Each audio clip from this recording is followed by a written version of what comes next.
Is La Nina choking? Some indicators say yes. I am Mark Sponsor, and welcome to the Stormsurf Video Surf Forecast for the week starting Sunday, August 31st.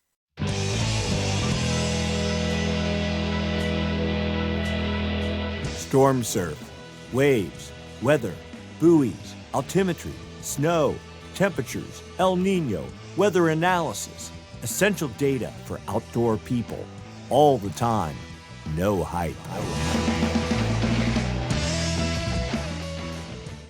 If you enjoyed the video, give us a thumbs up. If you haven't subscribed, please subscribe. Click the Stormsurf icon down in the lower right-hand corner of your screen. If you have a comment or question, write it up down below. And if you'd like to make a small contribution to the cause, you may. Hit the super thanks button down below, the heart with the $sign there. With that, I'd like to thank the folks that donated last week.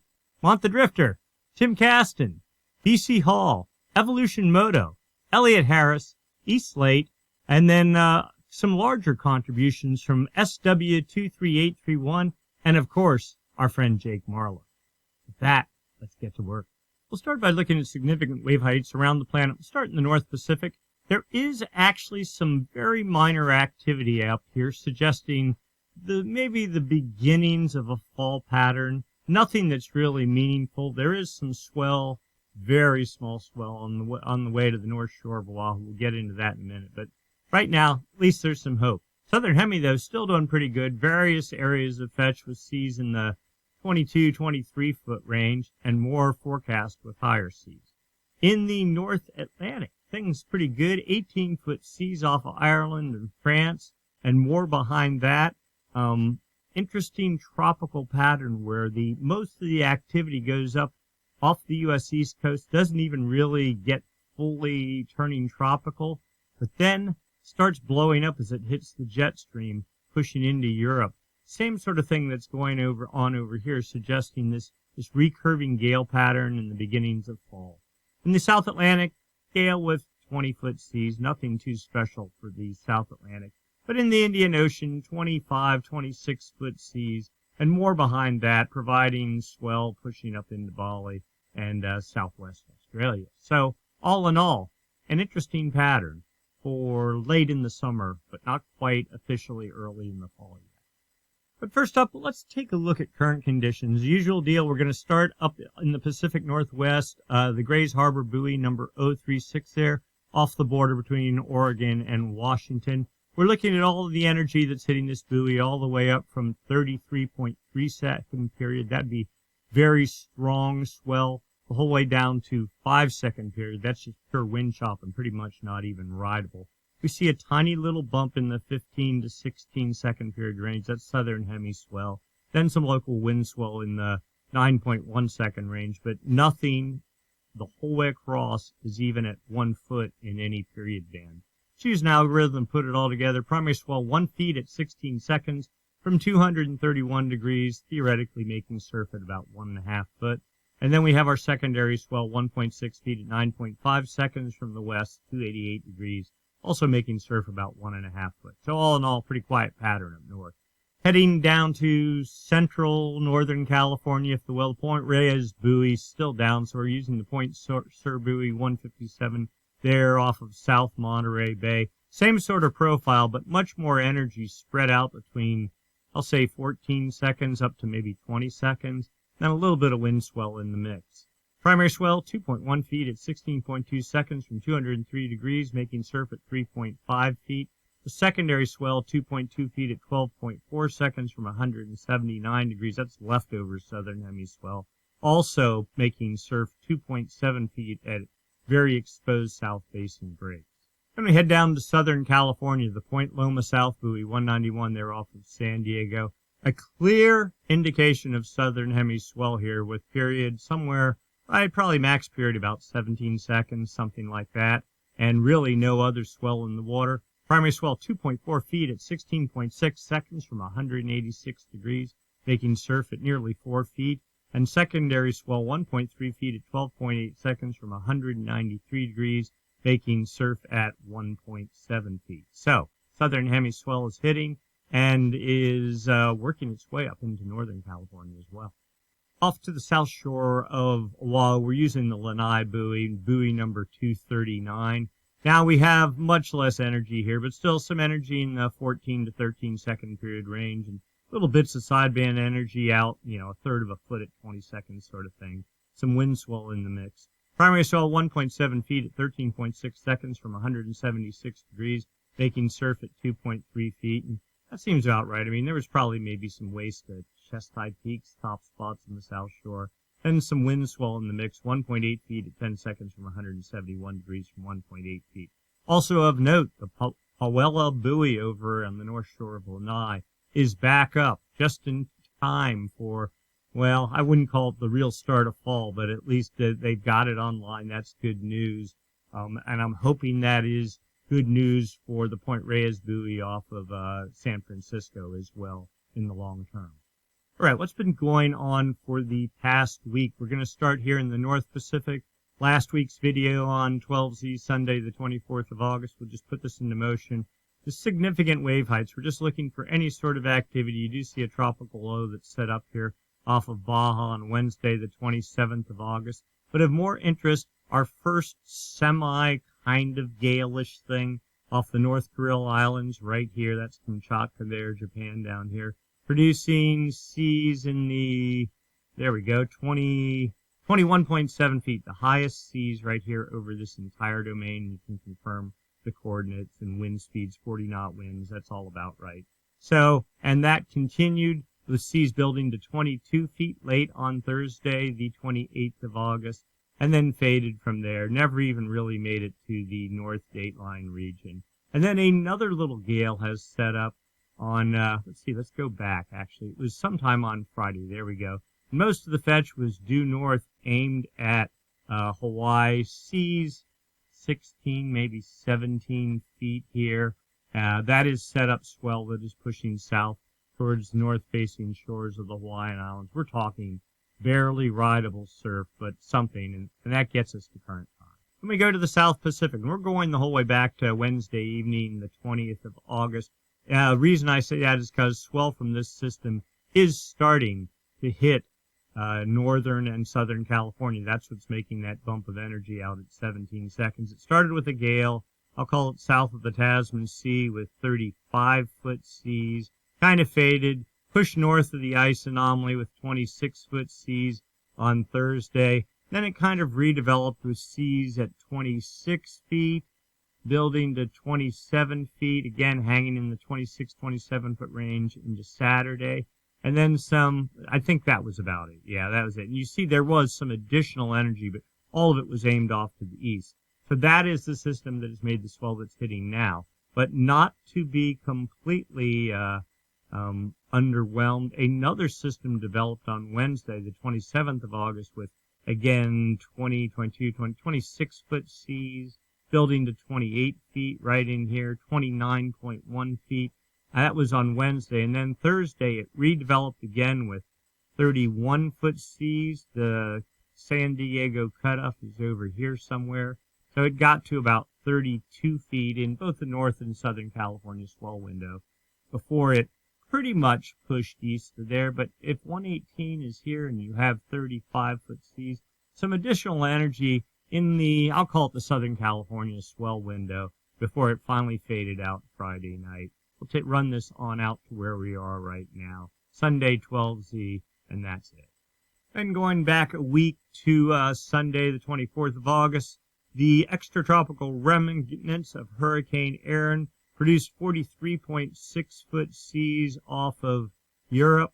We'll put this into motion. Here we go. Seas building to 45 feet, 44 feet, fading to 42 feet. This would be about Monday morning. As you all know, swell hit, of course, Ireland, into Europe, into Portugal, on down into Morocco. I'm sure you've seen all the action on YouTube and various places. Very solid early season fall swell from a recurving tropical system. Now we're into Wednesday, Thursday. See some other tropical activity as of Friday, pushing also toward Europe, and started building Friday night into Saturday. Now not anywhere near as big, 19-foot seas, building to 23 21 feet. And as of, let's see, this morning, pushing into Europe and down again to the same, pretty much the same targets, not nearly as big, with another system behind that. So a good early season pattern for the North Atlantic. Then down to the South Atlantic over the past week, not quite as robust a pattern. A small gale developed with 28 to 30 foot seas briefly over the central South Atlantic, producing some swell pushing towards South Africa. Nothing too impressive. And then we got into Wednesday and Thursday. More activity with 22, 23 foot seas pushing south of South Africa. You can see the swell hitting right there on Friday and then fading. Here we are into Saturday. Another weak system falling southeast. Not of any real particular interest. And that same sort of pattern again developing today. Then finally to the Indian Ocean a week ago, 24th of August, little gale south of southwestern Australia, lifting north, producing 24-foot seas. That, of course, impacted that area there. We're looking for something beyond that. Then we got a pretty good, solid system here with 39-foot seas building to 41 feet, and that was about the peak of it. Pretty much pushing east to southeast, but you can see swell front pushed off to the northeast. It would have been better if all this fetch was aimed northeast. Then we would have had a really solid swell. Instead, it's more kind of a glancing blow type of swell. Another system developed with 30-foot seas in the deep central Indian Ocean. That was on Saturday, and here we are at current time. So still activity across all the southern hemi in all the oceans. So let's do a deep dive now into the South Pacific. We're going to start by looking at Jetstream level winds. These winds up about 30,000 feet help support the formation of gales when those gales form, help direct their track. We're looking for a trough, a pushing the jet to the north, and you can see that right here.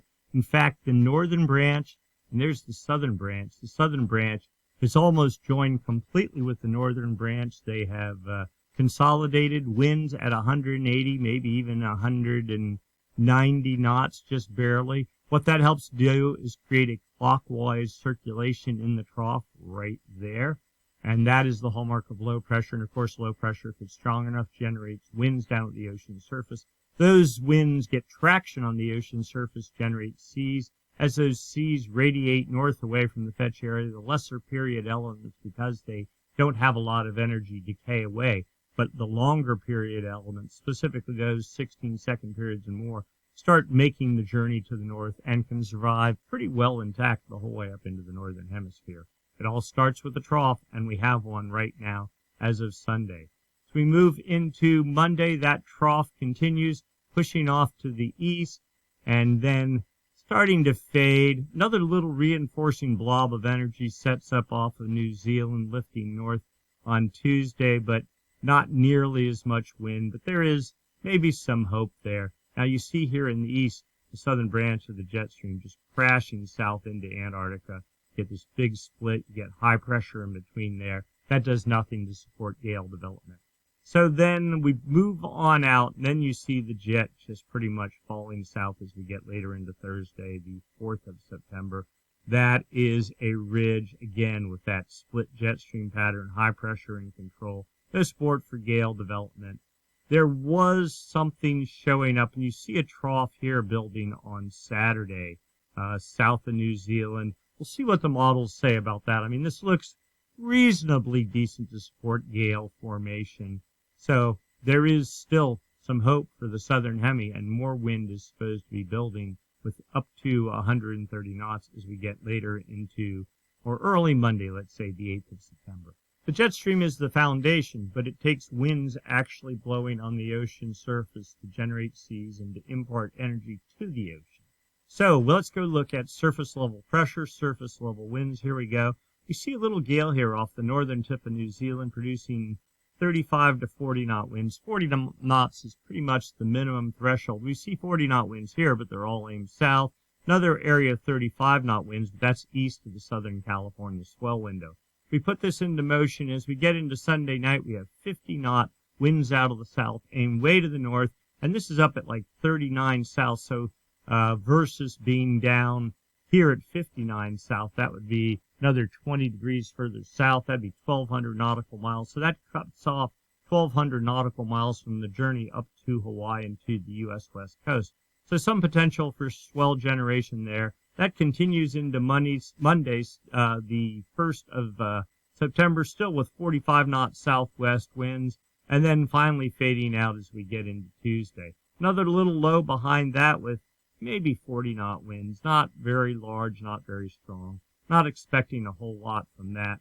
And there's this other little gale with 35 knot winds that's forecast on Friday, but again, probably not strong enough. We really need 40 knot winds to make enough period and energy to get 30-foot seas out of it.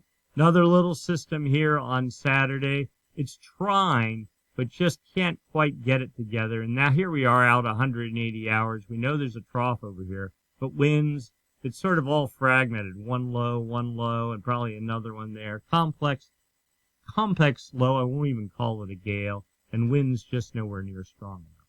So let's take a look at the effect of those winds on the ocean surface. Here we are, significant wave heights. We know there's a gale off of New Zealand here, 12 Z's Sunday. By this evening, seas build to 27 feet, and as we get into Monday morning, seas up to 32 feet, aimed well off to the northeast. Hawaii is at 158, or Oahu is, so this energy aimed at Hawaii and the U.S. West Coast. Now, this is not a broad system, it's a small system. And it is well to the north, but it is not lifting to the northeast, heading due east. Still, it'll spray some degree of small, I'm just eyeballing it, maybe 16, maybe 17 second period swell aimed off to the north. Tuesday, the gale continues, but you can see swells fading. See, we'll click away here. There you go, 28-foot seas, midday Tuesday, and fading from there. And that's pretty much the end of that one. So one more swell possible. We have another little gale here with 26 foot. Do we get something more out of it? No, 26-foot seas aimed off to the northeast. Maybe 15-second swell could result from that. Probably a bit too far east for Hawaii, but definitely targeting Tahiti for sure and the U.S. West Coast, but no major swell. Now we have this little system, 34-foot seas, but it's, if anything, falling southeast. I wouldn't expect to see anything from that. Oh, and there we go. We were 180 hours out. So the one more system off of New Zealand after that, a big question mark, but it seems like energy is sort of fading in the southern hemi. Let's see if it starts trying to be transferred up into the northern hemisphere. So here we are, the North Pacific, the forecast going out a week, significant wave heights. We'll put this, well, there's first our little gale that's doing nothing at this time on Monday, targeting Hawaii, and remnants of the other gale off the Kuril Islands. It's all but gone. Remnants from that, though, try to organize a little bit on Wednesday, but the whole system is lifting off to the northeast. Some sort of tropical low forecast out in no man's land between, I'll call it Mexico and Hawaii. Put this into motion. Another gale, though, is forecast to set up on Thursday, the 4th of September, on the North Dateline region with 19-foot seas aimed reasonably well at Hawaii. Maybe, what do we get? Right there. Now that's 18-foot seas. Yep, that's 19-foot seas. So, again, a little pulse of, I'll basically call it wind swell, is possible for Hawaii, suggesting the start of some sort of pattern. Also notice the tropical system getting pretty solid here. Where is that? That's about 155, 135. So I'll call it, say, 1,100 miles east-southeast of the big island, Oahu. That's on Friday night. That's almost a week from now. Don't know if I believe that. And here comes the next gale pushing off Japan. You get the sense that there's some sort of pattern trying to set up. Hopefully this tropical system pushes north of Hawaii, if it forms at all. Still, nothing, you want to see 30-foot seas somewhere in here. We're nowhere near that yet, but you do get the definite sense that the North Pacific and the Northern Hemi is trying to wake up. That is very good news. To the North Atlantic, I guess I'll call this an extratropical system with 18 to 19-foot seas, currently impacting Europe, France, and swell energy pushing down into Portugal, and I'm sure bound for Morocco at some point. Another system forecast behind that, not doing nearly as well. What is that? 18-foot seas for a nanosecond. That would be on like Monday into Tuesday. Another secondary energy with 21-foot seas. That makes some 13-second period swell down into here. So pretty active pattern for very early in the season. Let's see if there's anything else. And then this actually looks like a non-tropical cold core low trying to develop on Saturday, the 6th of September. Again, 18-foot seas, not even making the 20-foot mark, but still trying to give us some hope and then doing that typical circulation that happens up in here. So interesting. Also, tropical system. I didn't even notice that before. Let's just see where that is. Starts on Saturday. Well, that's almost a week out. This is pure fantasy land for the GFS model, but that is pretty much the classical track, looking somewhat similar to what Aaron did. So we'll have to keep our eyes on that.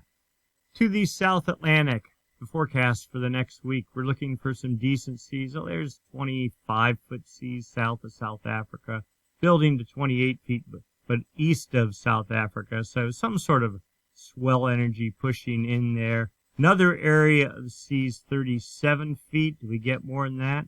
Broadening in coverage, 37 feet again. Building more to 39 feet. This would be on Wednesday, the 3rd of September. So this looks like swell energy for the Indian Ocean and maybe sideband energy up into these targets here. We're out into Thursday, Friday, 26-foot seas, but really nothing particularly impressive. Again, into the Indian Ocean, and everything starts waking up at least a little bit with 28-foot seas to 30-foot seas lifting off to the northeast.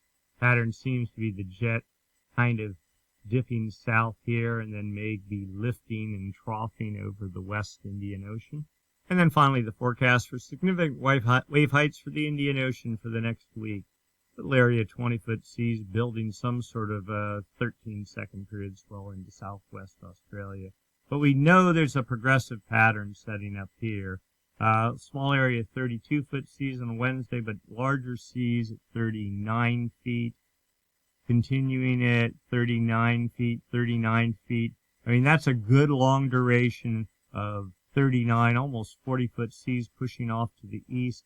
That's certainly, and there you go. There's your 41-foot seas. That's peaking, pushing halfway across the Indian Ocean. You can see the swell front starting to take shape here. That'd be targeting all the way from Mentawai Islands, Bali, into Western Australia, if all this goes as forecast. Then here we go, another low lifting off to the northeast with 28 to 30-foot seas. Not as impressive, but again, potentially more swell behind that. So, pretty good pattern for the Indian Ocean for the coming week. Local wind forecast for California here, that'd be like, there's the Baja, Southern California border, so San Diego there. Up here, Point Conception, Central California, from there up to San Francisco Bay, right in there, Monterey Bay, right there. Then North California, with from San Francisco up to the Oregon border. Then Hawaii over here. Here's a little low pressure, cutting the legs out of high pressure up in the northern Gulf of Alaska. The typical summertime pressure gradient, pretty weak 15-knot northwest winds. Not really doing much for producing wind swell, and with low pressure nearby to Hawaii, trade's pretty light, that is, as of today. We'll get into Monday, same sort of deal, light northwest wind regime, 15 knots for Northern California, less for Central California. Trade's super light for the Hawaiian Islands. Tuesday, same sort of deal. This is good. The less wind you have here, the higher the water temperature you get, and at least the more enjoyable for surfing it is. 10-knot east winds for the Hawaiian Islands. Wednesday, northwest winds build a little bit, 15 knots, not making any significant wind swell. Trade super light for the Hawaiian Islands. Thursday, same sort of deal. Low pressure here. It looks like trying to organize. That'll cut out this high pressure gradient and 10-knot northwest winds along the California coast. Trades 10, maybe 15 knots for the Hawaiian Islands. Our tropical system, I haven't forgotten about it. But we're watching here. Northwest winds 10, maybe 15 knots on Friday. Trade super light for the Hawaiian Islands. You get the general idea. Light wind regime in both California and Hawaii. Of course, the tropical low pressure just loves this, at least according to the model. If any of this is real, who knows? We'll put this into motion. Let's see. We get to there. The hope is if the high moves this way, then the tropical system will lift this way and not plow directly over the Hawaiian Islands, which seems like a likely scenario, but we're a week out. None of this is even believable. But definitely, if you're in the Hawaiian Islands, this is something to keep an eye on over the next couple of days. The backpackers temperature forecast for the Sierra, the intersection of the Pacific Crest Trail and Tioga Pass Road in Tuolumne Meadows up there in the high country of Yosemite. At that intersection of the trail and the road, the elevation is 8,700 feet, denoted here by the dotted black line.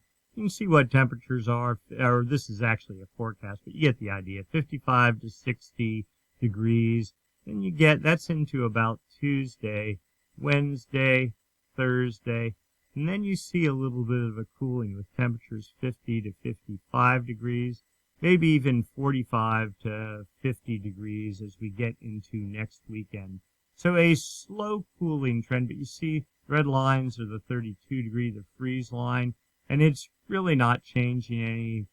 It's holding at about 12,500 feet, pretty steady. So no massive sign of any cold air intrusion yet, just a general gradual cooling trend consistent with the transition. I guess you'd call it fall, but I think it's still late summer, Indian summer at a minimum. Spot forecast for the Columbia River area, there at the intersection of the North Oregon border and the South Washington area. Surf height's 1.5 feet, 1 feet, 1.5 feet. So no major swell, just bare minimal rideable swell. Winds generally out of the north to northwest at 10 knots or less. You look at swell size here, 1.4 feet at 9 seconds, 1.5 feet at 8 seconds, 1.8 feet at 6 seconds, and next weekend 1.7 at 8 seconds. So pretty calm swell pattern for Pacific Northwest. Down to Northern California, Ocean Beach, San Francisco, surf heights 3 feet, 3 feet, 2.5 feet, and then fading out as we get into next weekend. Winds northwest, 5 to 10 knots, less in the morning, more in the later afternoons. Nothing remarkable. Here we go. Current swell, you can see it building 1.8 to 2 feet at 15 to 16 seconds on Monday. A little bit of wind swell in the mix here, 4 feet at 6 to 7 seconds. That's really not a whole lot. And then here goes the swell continuing, 2 feet at 14 seconds, almost, 1.9. Oh, secondary swell starts arriving. That's right. On Wednesday, 1.9 feet at 15 seconds, continuing into Thursday, Friday, fading from 1.9, 14 seconds, and then dropping from there. So nice, mellow southern hemi swell pattern almost the whole way through the week. Southern California, Dana Point forecast, the catchers met for all this kind of activity. Surf heights 3 feet, 3 feet, then slowly trickling down as we get into Thursday to 2.5, 2 feet, that sort of thing. No meaningful wind at all. Swell heights, Monday morning, 2 feet at 15.5 seconds. Tuesday morning, 2 feet at 14 seconds. That drops off, but here comes the next pulse of swell. 2 feet at 15 seconds, 2 feet at 14 to 15 seconds on Thursday. 1.8 at 13 to 14 seconds, and then kind of dropping off after that, but still some degree of background southern hemi swell continues the whole way for the 7-day forecast. South shore of Oahu, surf heights as we get into Monday, 2.5 feet, then fading some on Tuesday, Wednesday. I mean, still some degree of barely rideable surf. Trades in the 10 to 15 knot range, pretty much like we saw before. Swell heights. Now, this is all basically wind swell. It's showing no meaningful southern hemi swell at all like 2.5 feet at 8 to 10 seconds sort of thing. There's a shot of 1.8 feet at 15 seconds a week out. But other than that, no signs of southern hemi swell. But then we go to the north shore of Oahu. Surf heights as we get into Tuesday, maybe in the 4-foot range. 3-foot range on Wednesday, and then dribbling down from there. There's your trade wind pattern, pretty much like we talked about before. This is 2 different swells. Again, the one north of the Hawaiian Islands hitting first on Tuesday. Surf heights 3.8 feet at 10 seconds. That's really basically wind swell sort of thing. And then fading down into the 2.5 feet at 12 to 13 second range and dribbling out from there. Jefferies Bay, here we go. Oh, onshore winds out of the east at 20 knots. And surf heights 15 feet fading to 11 feet is Monday into Tuesday. And when you see these dropouts and you see the nuking winds, this is just probably pretty much a mess. But the wind is offshore. Then surf heights fading from 14 to 15 feet on Saturday into next weekend. So consistent surf. Let's see if we can pick up some swell sizes here. 11 feet at 13 seconds, 9 feet at 12 seconds, and then, 7 feet at 13 seconds. Yeah, it's kind of a mixed bag here. And then finally, some swell sort of cleans up some 10 feet at 11 to 12 seconds into next weekend. Then finally over to Bali, surf heights 7 feet Monday into Tuesday, trickling down to 5 feet. Then up again as we get into Friday in about the 9.5 foot range, fading from there, and then up to 14 feet as we get a week plus from now. Surf height, swell heights 4.5 feet at 15 seconds, 4 feet at 13 seconds later in the work week. Then coming up again 6.5 feet at 14 to 15 seconds, Friday into Saturday. And then at the very end, 9.1 feet at 16 seconds. So, steady, good swell, as always, for Bali. Let's go take a look long-term now. The long-term outlook. We're going to focus on the two major weather oscillations that affect storm and swell production. They are the MJO, the Madden-Julian Oscillation, and ENSO, the El Nino Southern Oscillation. We'll start with the MJO, the Madden-Julian Oscillation. There are two phases, the active phase and the inactive phase. The active phase is our friend. It is a low-pressure system. The inactive phase is a high-pressure system. These two phases rotate west-east around the equator. Active phase on one side of the planet, inactive phase on the other. They rotate around the planet like that. The active phase, because it's a low-pressure system, when it moves over your part of the planet, over the ocean on the equator in your part of the planet, because it's low pressure, it takes warm, moist air, lifts that warm, moist air aloft. That eventually provides energy to the jet stream, making a stronger jet stream, both in the northern hemi and the southern hemi. And a stronger stronger jet stream is more capable of digging out troughs and supporting gale development. Also, because the active phase is a low pressure system, it dampens trade winds wherever it is working its way across your ocean. Trade winds are generated by high pressure, but if you have competing low pressure in the southern latitudes, that will dampen trade wind production. Likewise, or conversely, the inactive phase of the MJO, it being a high pressure system, it has falling air in it. That falling air creates no clouds. It supports the high pressure or amplifies trades that are already there, steals energy from the jet stream. A weaker jet stream then is not as good at producing gales and storms. Right, so we have data from the TAO buoy array here, a series of buoys strung across the equator. This is the East Pacific.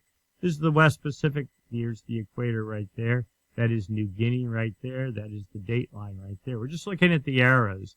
And these are 5-day average winds. These are the trade winds. The longer the arrow, the stronger the winds. So pretty strong east trades in the East Pacific. Same thing over the Central Pacific.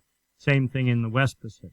Now, it's not the actual wind speeds. It's the anomalies, the difference from normal for this time of year. These strong trades here are, in fact, yes, you see east arrows, stronger than normal for this time of year. So probably suggesting the inactive phase of the MJO. Trades over the Central Pacific, stronger than normal. Trades over the West Pacific, stronger than normal. All this suggesting inactive phase of the MJO in control, therefore not supporting gale development. Now, that said, I just said it's not supporting gale development, but we do have gales present. So the inactive phase does not mean that you're not going to get surf. It just means the probability is something less. It depends how strong or how influential the MJO is. If it's a really strong inactive phase of the MJO, it would have a very strong impact. But my guess, just based on everything we've seen so far in this presentation, is whatever inactive phase we have, and this certainly down here looks like the inactive phase, it's not a super strong one. So here's the forecast for trade wind speeds, either stronger or weaker than normal, from the GFS model. Now, this is up at 850 millibars, so that's not at the surface. That's up about 4,700 feet, but a good proxy for what's going on at the surface. The blues, stronger than normal trades. The reds and yellows, weaker than normal trades. Westerly anomalies and easterly anomalies. But let's get ourselves oriented. The date line. This is for the whole planet. The date line's right in the middle of the chart. West Pacific starts about 125 east, so from there to about 170 west. That's really where the east or west anomalies have the greatest impact on the jet stream. And as the jet stream passes over there, they either steal energy from the jet or feed energy into the jet. So as the jet pushes downstream, it's either more capable of sporting troughs or less capable. But as we can see here today, August 31st, we have easterly anomalies filling the whole West Pacific, and that is forecast to continue. And they're fairly strong here as they approach the date line. That's forecast to hold pretty decently for the next 10 days into the 10th of September. But then you see westerly anomalies starting to encroach into the West Pacific, making it halfway across the West Pacific, the Kelvin wave generation area. So really, the area that looks best to support gale development starts about September 10th. So again, 10 days from now. Then an improving pattern. All that said, we're doing okay, everything considered right now, even with this guesstimating inactive phase of the MJO in control. So things are only going to get better from here. So what is the MJO forecast for the next 2 weeks? All right, this is outgoing long wave radiations related to the MJO. The MJO, one, affects surface pressure because it can be either a high or a low pressure. Because of that, it can take warm, moist air and lift it aloft, so that creates clouds. And the other thing the MJ can do is either increase or decrease trade wind speeds. All right, so here's South America, Central America, New Guinea, EQ, right there, that's the equator, 180, that's the date line. So this is the Pacific. You can see no MJO really anywhere on the planet is indicated. We're looking, this is outgoing long wave radiation, so cloud cover, increased cloud cover. Active phase of the MJO takes warm, moist air, lifts it aloft. It will condense up high and create more clouds than normal, but we see none of that. We don't see any increased cloud or decreased cloud cover. That would be the reds and the oranges. Until we get here 2 weeks out. According to this statistic model, the inactive phase of the MJO sets up 10 days from now, builds a little 2 weeks from now over the West Pacific. That is the statistic model. The dynamic model paints a different picture, pretty much neutral, neutral, neutral, and just the faintest active phase of the MJO pushing into the far West Pacific 2 weeks from now. So let's see if I can do that. There we go. Statistic model, dynamic model. I'll take the dynamic model any day over the statistic models projected out. Here's the phase diagrams for the same two models. Statistic here, dynamic here. How do you read the chart? The MJO moves from west to east, from the Indian Ocean to the Maritime Continent, the West Pacific, East Pacific, under the United States, across the Atlantic, over Africa, back to the Indian Ocean. The heavy dot is where the active phase of the MJO is, so somewhere in the Maritime Continent. But this is the circle of death. If the dot is inside the circle, the MJO is considered extremely weak. You would really want to see it out here somewhere. And the prime position is in the West Pacific up here. Strong active phase in the West Pacific. That would really goose up the jet stream, both north and southern hemi, depending on what time of the year it is. But we don't see that. Here's the 1, 2, 3 different forecast tracks for the statistic model. One has it somewhere in the East Pacific, another has it over Africa 2 weeks from now. All of them very weak and really doing nothing. The dynamic model, the GFS model, has the active phase just about in the West Pacific, but just basically crashing, retrograding, and then moving back to the West Pacific, but as weak can be 2 weeks from now. So neither model really offering any real hope. Then we go to the CFS model, 850 millibar zonal wind anomalies. This goes out a month. But right there we go. Here is, well, this runs a day behind, so this is the 30th of August. There's the date line right there. West Pacific starts at 125 east, so right in there. Here is the big target that we're interested in. You see easterly anomalies, the blues, easterly anomalies. That'd roughly be the inactive phase of the MJO. You actually see a dotted contour. MJO is the black contour. If it's dotted, it's inactive. So this says inactive contour somewhere south of California on the equator with easterly anomalies in control till about the 10th of September. Then you see those westerly anomalies encroaching almost to the date line, 2/3 of the way to the date line from about the 13th to the 20th of September, then retrograding some, but some degree of weak westerly anomalies. So this is probably our next target, mid to late September for swell development. Let's go check one more model. This is the Fantasyland model because it goes out 3 months. Past performance is down here, the forecast up here. The yellows and oranges are westerly anomalies, the blues easterly anomalies. Here's today, August 31st, the date line right there. The area we're really interested in, here's the West Pacific starting about 125 east. So this area right in here. Now the good news is, like this model has been saying forever, westerly anomalies forecast building in the West Pacific. And this has even gotten more aggressive at saying that by the time we get to November, westerly anomalies, or at least neutral anomalies, the whole way across the date line, probably 2/3 of the way across the Pacific. Now this is going out 3 months, so I don't know if I believe that. Here's our current setup, easterly anomalies in the West Pacific for about the next week, and then here come westerly anomalies. You get this kind of wall pattern that's set up. Same pattern the model's been forecasting forever, with westerly anomalies at about 170 east, something like that. Easterly anomalies east of there. This is over in the West Pacific. That's exactly where you'd want it. So as the jet comes off the maritime continent, or over in this case really it'd be off of Japan, hits westerly anomalies, gets supercharged, gives it energy to push most of the way across the Pacific, and then probably because of these easterly anomalies here suggests high pressure off the California coast, directing the jet to the north and up into Canada, sort of thing. Let's overlay the MJO. Here we go. All right, so according to this inactive phase, the dotted contour is all but gone over the West Pacific. A weak active phase is supposed to be building. But you see this, easterly anomalies during the active phase. That makes no sense at all, but that's what the model says. And then as we get into about the 10th of September, here comes an inactive phase, but westerly anomalies build. And so the east-west wind pattern is disconnected from the reality of the MJO. Then you get to later September, and then here comes this same 3 or 4 contour active phase of the MJO that's been forecast forever, just keeps sliding out. And then the building of westerly anomalies. Let's overlay the low-pass filter. Here we go. All right, this is the El Nino, La Nina indicator, the dotted contour, La Nina. All right, so this has our La Nina pattern, high-pressure bias. That's what this is.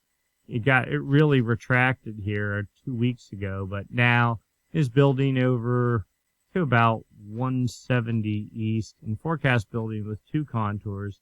But the low-pressure bias, the El Nino bias, which in May and all prior to that wasn't even making it into the Pacific. Well, it's already in the Pacific. Today it's at roughly, I'll call it 150 east, so halfway to the date line. If you look real carefully here, you see it slowly building into the West Pacific, making it to about roughly 170 east, like 2/3 of the way to the date line as we start getting into later October and November, which would not be surprising, honestly. Weak La Nina pattern over the East Pacific, weakish I said weak La Nina here over the East Pacific. I hope I said that. And a weak El Nino-ish like pattern over the West Pacific as we get into fall. That would be pretty good. Jetstream coming over this area, getting goosed up, feeding storm development, then it hits the high pressure bias. The jet pushes off to the north right before it pushes into California.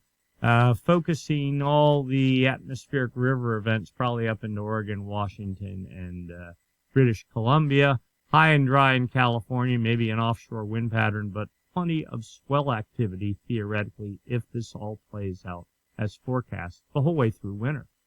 And just before we move on, here's the strength of the MJO. You see that's 2 standard deviations, 3 standard deviations above normal. Here we are since April, literally no active MJO activity from April up to current. You can kind of look, see even, let's see, well, last year, it was the same sort of thing. This year is even weaker, though. The MJO really does its thing during like January, February. You can see it there. And as you build up into fall, then it falls apart in the spring. We can go back to 2019. There's the fall. Now, things were a little bit, you definitely see things were stronger and more favored towards the active, stronger active phase. But as we've gotten into this pattern the past 1, 2, 3 years, MJO not nearly as strong. Subsurface water temperatures. We're moving on from the MJO now. We're talking about El Nino or La Nina and the strength of, in this case, La Nina. All right, the trend. This is data from the TAO buoy array. This series of buoys strung east to west across the equator. These are the anchors, the anchor lines on those buoys. The X's are the sensors that measure water temperature at depth down 100, 200 meters. You use these sensors with a model to fill in the gaps, and then you get a sense of where the warm and cold water is on the equator in the Pacific. And it gives you a sense of if you have stronger than normal trades blowing from east to west, they take warm water, ball it all up here in the west. If you have weaker than normal trades or westerly anomalies, this warm water starts building off to the east. Clearly, as of today, the 29-degree isotherm at 175 east, so it's given up a degree or two in distance, moving or retrograding west. The 28-degree isotherm, I think, was at 165 last week, back to 170. The 24-degree isotherm was around 120. It's given up a little, and at one point it was like 25 meters deep here, but now retrograding. But it's not the actual water temperature that matters. It's the anomalies, difference from normal for this time of year. But this tells us the same picture. Whatever warm water there is, it's all in the west. Cool water, 1, 2 degrees, almost filling the entire equatorial Pacific subsurface thermocline down 200 meters and upwelling off of Ecuador. This is a definite indication of easterly trades upwelling, taking that upwelling or the easterly trades stronger than normal, taking cool water that's here at depth, like down in here, drawing it up to the surface, and that is manifest in the form of cooler than normal temperatures at depth in the East Pacific. Here's the same data enhanced with satellite imagery. It paints the same picture, but it suggests that warm temperatures are really making it still to about 130, 135 west. So not as dire a situation in the expanse of the cool anomalies, pretty solid in the east, but not so bad out here towards the date line. Here's the satellite data showing the height of the sphere or the height anomalies of the sphere of the ocean. Strip out the waves, the wind waves, the tide. And is the sphere of the ocean higher or lower than normal? Why does that matter? Well, if you have cold water at depth, cold water contracts. When it does that, it'll sort of carve out a little, leave a divot on the ocean surface. Likewise, warm water at depth expands. It'll displace the water up a little, and you get a positive anomaly, like over here. +5, +10 centimeters. That's New Guinea there. That's the equator there. The Ecuador and the Galapagos are right there. That's the date line. So you see westerly anomalies pretty much, or not westerly anomalies, but positive sea surface heights limited to the far west Pacific, negative anomalies, negative sea surface heights, inferring colder water at depth from the date line the whole way to the Galapagos. This looks very, very much like La Nina. Here's the trend going back a year, East Pacific here, West Pacific here. You see the oranges and reds, warm subsurface temperatures going down 300 meters. As we got into this summer, the beginning of summer, like mid-April, saw warm temperatures like surged the whole way across the Pacific. We go, hey, we're heading into ENSO neutral. And then just like that, around July 13th, all of a sudden there was this big upwelling, presumably driven by strong easterly anomalies. And that continues this day, though notice it's really limited to a small area. It's not super strong. Here's last year's La Nina. This almost looks like, maybe, I don't even want to say it, but a transitory event. Maybe not that strong, though we do have, call them neutral to slightly negative anomalies the whole way across the date line now. So, I mean, at the I'll just say this looks like the beginning of La Nina. There's some other data that suggests, well, maybe not. Now, that was subsurface temperatures. It's really what's going on at the surface. If you have cold water on the ocean's surface, well, that doesn't support evaporation. What you end up getting over top of that is high pressure. If you have warmer than normal water temperatures at the ocean surface, that supports evaporation, rising air. That creates low pressure above it. All right, so where are we at? Sea surface temperature anomalies, difference from normal for this time of year. South America, Central America, New Guinea, 0 is the equator. There is the dateline, the United States right there. The blues, colder than normal temperatures, and now extending almost to Peru, but certainly from Ecuador the whole way to a point south of Hawaii, there to the dateline and a little bit more. I mean, this actually looks like kind of a classic La Nina kind of pattern. Even though we do have warm anomalies here off of Central America and a whole bunch of warm anomalies up here, but this is all just high pressure in control here. In the center of high pressure, you have no clouds and no wind moving. So the sun just bakes the ocean, creates these anomalies.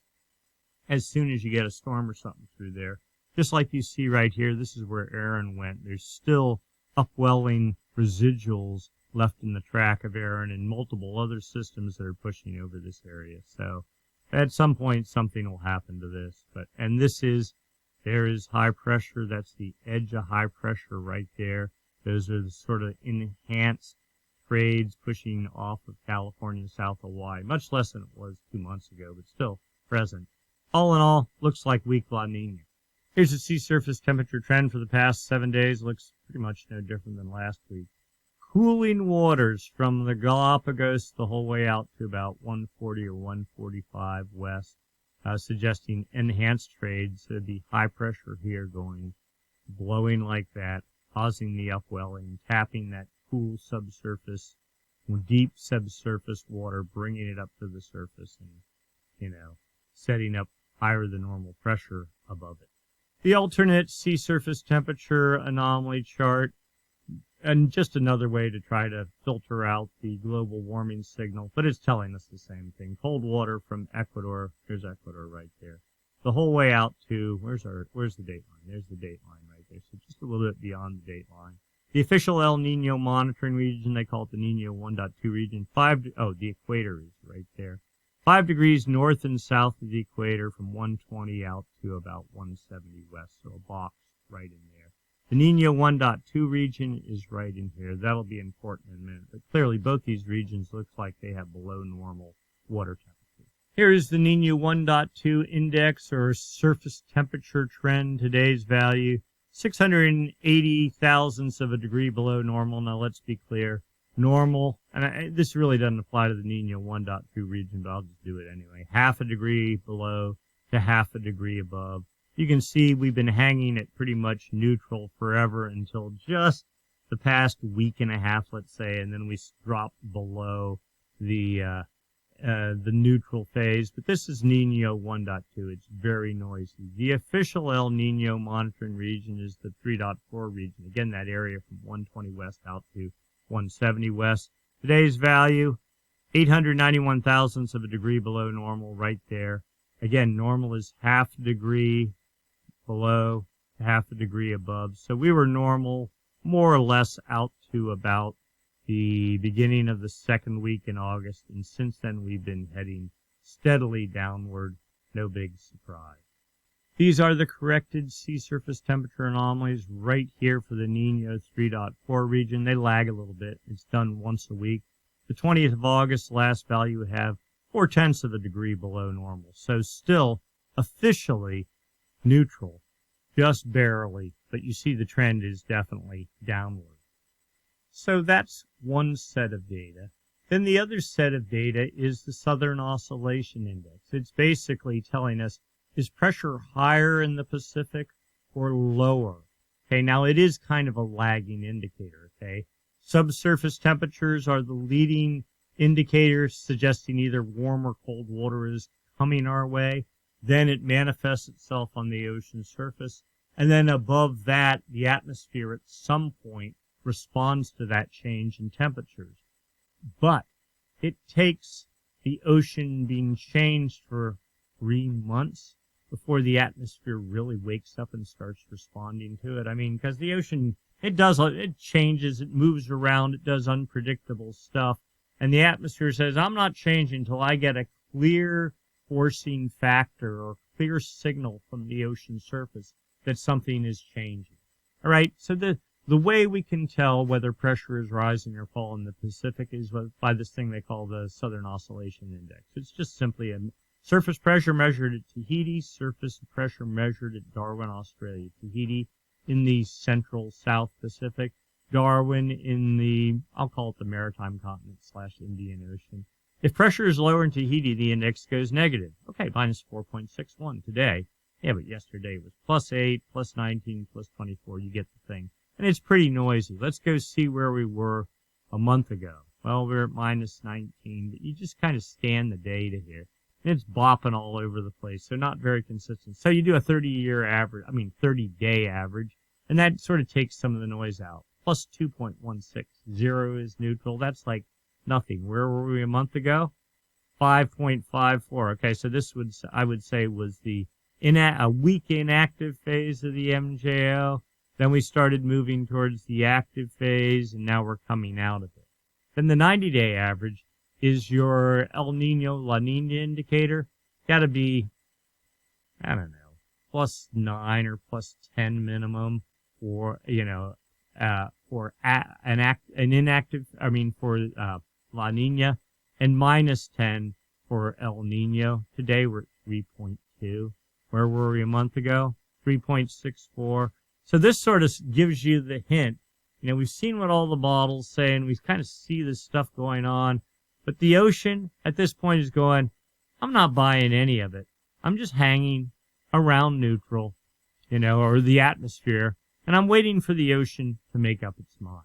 Let's go look at a graph. Here's the 30-day running average SOI. The Bureau of Meteorology in Australia says anywhere from plus 7 to minus 7 is considered neutral. Here's where we are today. Their index is a little bit different than the one I just showed you. We get the general idea. We've been hovering at dead neutral since May, something like that. So right now, no cause for concern based on this. You see when it was higher here, this was last winter and fall, that was La Nina. Here was, and that was a Madoki La Nina. We're nowhere close to that. Here was our weak El Nino, which we thought in like 23 was going to be some big old El Nino. It turned out to be a whole lot of nothing. So, hanging around dead neutral. What's the forecast? Here is the sea surface temperature anomaly forecast for the Nino 3.4 region, the official El Nino monitoring region. This is uncorrected. Last week, I believe, this thing showed temperatures down at minus 1 or even minus 1.25 degrees. And so here's the good news. Now it says temperatures dropping to, call it minus 0.8 degrees.